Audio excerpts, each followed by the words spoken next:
योगी के उर्दू पर supreme court का बड़ा फैसला। हिंदी उर्दू के बगैर अधूरा सुप्रीम कोर्ट। उर्दू और हिंदी एक दूसरे के पूरक।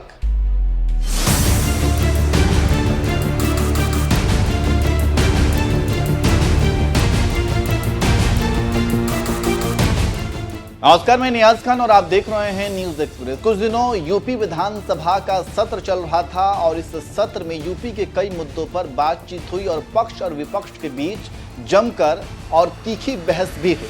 विपक्ष सत्ता पक्ष को आईना दिखाता रहा तो सत्ता पक्ष विपक्ष को उनके कार्यकाल की याद दिलाता रहा। उसी कड़ी में सत्र के दौरान भाषा को लेकर एक बिल लाया गया और इस बिल को लेकर यूपी के सीएम योगी आदित्यनाथ ने बड़ी बात कही और जो कहा उससे बवाल हो गया। आप जानते हैं कि योगी हिंदुओं की राजनीति करते हैं और उसी पर आगे बढ़ते हैं। पहले आप बयान सुनिए। और दूसरे के बच्चे के लिए अगर वो सुविधा सरकार देना चाहती है, कह देनी उर्दू पढ़ाओ इसको, यानी उसको मौलवी बनाना चाहते हैं, अब्दुल्ला बोल के इसको ले जाना चाहते हैं, ये नहीं कर सकता। और दूसरे के बच्चे के लिए अगर वो सुविधा सरकार देना चाहती है, कह देनी उर्दू पढ़ाओ इसको, यानी उसको मौलवी बनाना चाहते हैं, अब्दुल्ला बोल के इसको ले जाना चाहते हैं, ये नहीं कर सकता।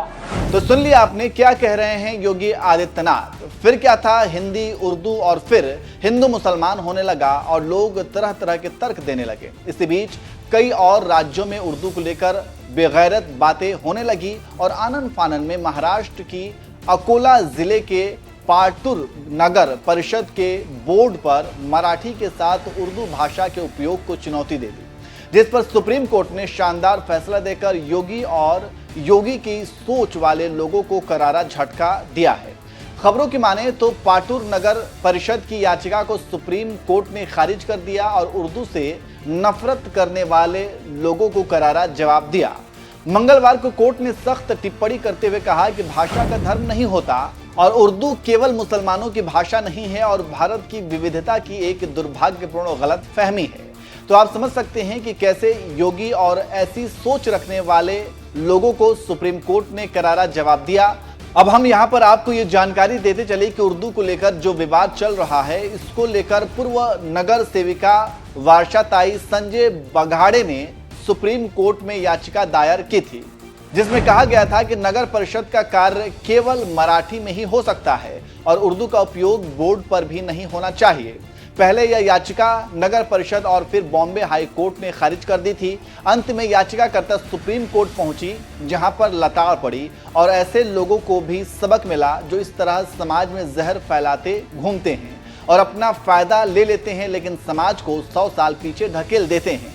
इस याचिका पर सुप्रीम कोर्ट ने कई और भ्रांतियों को दूर कर दिया। जो लोग कहते हैं कि उर्दू विदेशी भाषा है और इस पर हिंदू मुसलमान करते हैं, और कहा कि उर्दू कोई विदेशी या केवल एक धर्म विशेष की भाषा नहीं है। हकीकत यह है कि हिंदी भाषा का दैनिक उपयोग भी उर्दू शब्दों के बिना अधूरा है। खुद हिंदी शब्द भी फारसी शब्द हिंदवी से आया है। तो आप समझ सकते हैं कि कैसे नफरत फैलाने वालों को सुप्रीम कोर्ट ने अच्छा सबक सिखाया है। जस्टिस सुधांशु धुलिया और जस्टिस के विनोद चंद्रन की बेंच ने फैसला सुनाते हुए कहा कि भाषा किसी धर्म की नहीं बल्कि समुदाय, क्षेत्र और लोगों की होती है। भाषा संस्कृति होती है और समाज की सभ्यतागत यात्रा का मापदंड होती है। उर्दू भाषा गंगा जमुनी तहजीब की सबसे बढ़िया मिसाल है और इसका जन्म भारत की भूमि पर हुआ है। तो आप समझ सकते हैं कि कैसे उर्दू को हिंदू मुसलमान बनाने वालों को सुप्रीम कोर्ट ने कैसे झन्नाटेदार थप्पड़ दिया है।